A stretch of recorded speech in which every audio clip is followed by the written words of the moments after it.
Alhamdulillah nahmaduhu wa nasta'inuhu wa nastaghfiruh wa na'udzu billahi min shururi anfusina wa min sayyiati a'malina may yahdihillah fahuwal muhtadi wa may yudlil falan tajida lahu waliyyan mursyida. Ashhadu an la ilaha illallah wahdahu la syarikalah wa asyhadu anna Muhammadan abduhu wa rasuluh alladzi la nabiyya ba'dah. Qala Allah ta'ala ya ayyuhalladzina amanu taqullaha haqqa tuqatih wa la tamutunna illa wa antum muslimun. Hadirin sidang Jumat, segala puji bagi Allah Subhanahu wa taala yang telah memberikan kepada kita berbagai macam nikmat-Nya. Dari nikmat yang zahir, nikmat kesehatan, nikmat waktu, nikmat anggota badan kita yang masih bisa kita pergunakan hingga sampai saat ini. Pula nikmat yang batin, nikmat iman dan nikmat keislaman yang terus melekat pada hati kita dan menjadi pokok perbuatan kita. Hari ini sidang Jumat, marilah kita pupuk ketakwaan kita kepada Allah Subhanahu wa taala. Takwa itu bukan hanya di lisan, akan tetapi bagaimana mengakar dalam dada. Dan takwa menjadi fondasi atas apa yang kita lakukan selama di dunia ini. Maka hadirin sidang Jumat, kita yang bernafas pasti kita mengalami yang namanya kematian. Gerbang kepastian yang akan kita hadapi saat nanti ketika datangnya malaikat maut dan nafas itu berada di tenggorokan. Detik-detik sakaratul maut, apa yang kita khawatirkan pada saat itu? Ada yang khawatir bagaimana melunasi hutang-hutangku, atau khawatir nasib istri dan anak-anaknya. Kemudian juga ada yang khawatir apa harta warisan yang cukup untuk mereka. Maka kita harus senantiasa tafakur, menengok sebuah protes abadi dari Al-Quran. Bagaimana rekam jejak Nabi Yakub alaihissalam. Nabi Yakub putra dari Nabi Ishak alaihissalam. Ketika maut menjemput Nabi Yakub, ia bersegera untuk mengumpulkan putra-putranya. Dan saat itu putra-putranya dikumpulkan di sekeliling pembaringnya. Dan walaupun dalam kondisi yang lemah fisik, perkataan pun belum tertutur dengan baik, karena saat itu pula menahan rasa sakitnya.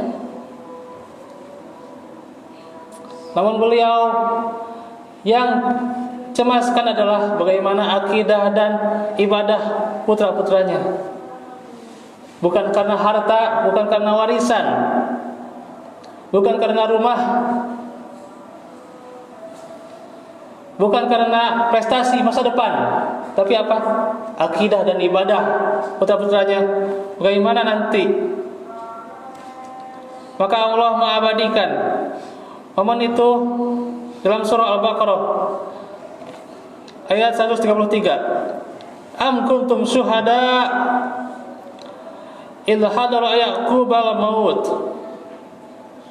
idh qala li banihi ma ta'buduna min ba'di qalu na'budu ilahaka wa ilaha abaika Ibrahima wa Ismaila wa Ishaqa ilahan wahida wa nahnu lahu muslimun. Adakah kamu hadir ketika Yakub kedatangan tanda-tanda kematiannya? Ketika ia berkata kepada anak-anaknya, apa yang kamu sembah nanti sepeninggalku? Mereka menjawab, kami akan menyembah Rabbmu dan Rabb nenek moyangmu Ibrahim, Ismail dan Ishak, yaitu Rabb yang Maha Esa, Ilah yang Maha Esa, yang berhak disembah. Dan kami hanya tunduk patuh kepadanya. Masya Allah. Maka kita perhatikan kata amat ta'buduna min ba'di. Apa yang kalian sembah nanti sepeninggalku. Nabi Yakub tidak bertanya, ma ta'kuluna min ba'di. Apa yang akan kalian makan sepeninggalku? Itulah esensi, puncak kecerdasan seorang ayah. Bagaimana seorang ayah yang sukses, bukanlah ayah yang mewariskan harta, bukanlah ayah yang memberikan secara kekayaan, kemewahan dan kesejahteraan. Itulah seorang kepala keluarga. Karena semakin banyak harta yang dikumpulkan, semakin banyak hisabnya, dan semakin lambat juga menuju surga, semakin lambat di akhirat. Maka kalaulah kita cermati apa yang telah kita ajarkan kepada istri dan anak kita, apa yang telah kita ingatkan, sudahkah kita mengingatkan akan kemurnian iman, keyakinan bahwa hanya Allah satu-satunya zat yang berhak disembah. Bukan hanya mengingatkan tentang rezeki yang itu sudah dijamin, dan betapa leganya hati seorang ayah ketika mendengar jawaban tegas dari lisan darah dagingnya, kami akan menyembah Rabbmu, Rabbnya Ibrahim, Ismail dan Ishak. Sebuah deklarasi tauhid dan kepasrahan Islam yang mengantarkan Nabi Yakub tersenyum menjemput ajalnya. Maka ini mengingatkan kembali bahwa apa yang akan kita bawa dalam menuju penantian kematian adalah bagaimana akidah yang benar-benar terrealisasikan, bukan hanya ucapan saja dari kalimat la ilaha illallah. Karena kalau hanya di ucapan, anak usia TK saja sudah bisa mengucapkannya, atau sebelum dia sekolah juga sudah bisa mengucapkan la ilaha illallah. Tapi apa realisasi dari kalimat tersebut? Inilah yang menjadi cermin bagi kita akan besarnya tanggung jawab kita di hadapan Allah Subhanahu wa taala. Apa yang sedang dipersiapkan untuk anak-anak kita? Dan juga seringkali kita lebih panik ketika anak kita mendapatkan prestasi yang nilainya buruk atau jauh daripada kepintaran. Padahal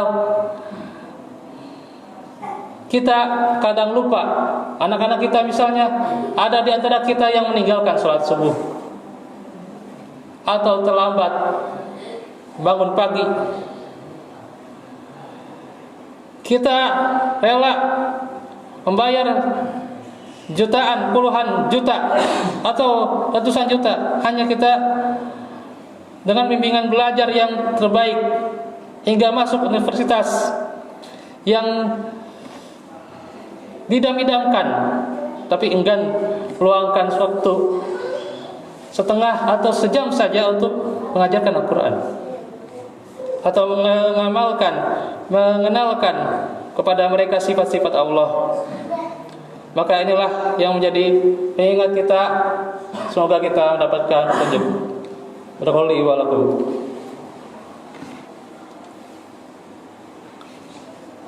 Alhamdulillah, binikmati tatimmu sholihat. Asyhadu an la ilaha illallah wahdahu la syarikalah wa asyhadu anna Muhammadan abduhu wa rasuluh alladzi la nabiyya ba'dah. Hadirin sidang Jumat, Rasulullah telah mengingatkan bagaimana krusialnya peran orang tua kita dan peran kita ketika menjadi orang tua yang seharusnya menanamkan tauhid terus sejak dini. Di sebuah riwayat hadis sahih muttafaqun alaih, yakni riwayat Bukhari dan Muslim, dikatakan kullu mauludin yuladu alal fitrah fa abawahu yuhawidanihi au yunasiranihi au yumajjisanihi. Setiap anak yang dilahirkan itu dalam keadaan fitrahnya atau suci Islam, membawa tauhid, maka kedua orang tuanya lah yang bisa jadi menjadikannya Yahudi, Majusi atau Nasrani. Anak itu lahir bagaikan kertas putih yang belum ada tinta coretan satupun, belum terpengaruh apapun, dan kitalah yang harus menjaga kebersihan jiwanya, menjaga cap itu agar tidak luntur. Yang namanya saat ini adalah pergaulan-pergaulan yang sangat miris, yang anak kecil di bawah umur sudah melihat video-video yang tidak layak baginya, atau sudah melawan pada orang tuanya, atau bagaimana sudah dieksploitasi hingga ia berat dalam menunaikan tugasnya di dunia ini, sehingga dia terbebani dirinya akan tuntutan dari orang tua, padahal tidak membawa pada kemaslahatan dunia akhirat, hanyalah pada kemampuan yang belum tentu juga seorang anak menguasainya. Maka Allah menitipkan amanah yang sangat berat di pundak kita, yang diwajibkan menjadi tameng kita nanti menyelamatkan kita dan keluarga dari kemurkaan Allah. Maka diingatkan, ya ayyuhalladzina amanu qu anfusakum wa ahlikum nara waquduhan nasu wal hijarah. Wahai orang-orang yang beriman, rihalalah dirimu dan keluargamu dari api neraka yang bahan bakarnya adalah manusia dan batu. Surah At-Tahrim ayat ke-6. Hadirin ikhwatu fillah, pada akhirnya kita ketika telah terbaring di alam kubur dan Bisa jadi jabatan saat itu digantikan oleh orang lain, harta telah dibagikan. Tidak ada satupun yang menemani kita di alam barzakh kecuali amal soleh dan doa dari anak-anak yang bertauhid, yang kita juga ajarkan melalui sedekah jariah yang kita amalkan serta ilmu yang bermanfaat. Maka senantiasa kita bayangkan pada saat itu, semoga Allah yang Maha membolak-balikan hati menetapkan tauhid kita dalam dada kita senantiasa juga dalam keturunan kita, hingga mengumpulkan kita kelak di dalam surganya. Demikian yang bisa kita sampaikan pada kesempatan ini. Kurang lebihnya mohon maaf. Rabbana atina fid dunya hasanah wa fil akhirati hasanah wa qina adzabannar. Rabbana atina bilan karamah wa ilana min amrina rasyada. Rabbana hab lana min azwajina wa dzurriyyatina qurrata a'yun waj'alna lil muttaqina imama. Wa ma inni ala usuka husni. La ilaha illa anta subhanaka inni kuntu minaz zalimin. Aku lupa melihat wa astaghfirullah li wa lakum minkum. Wassalamualaikum warahmatullahi wabarakatuh.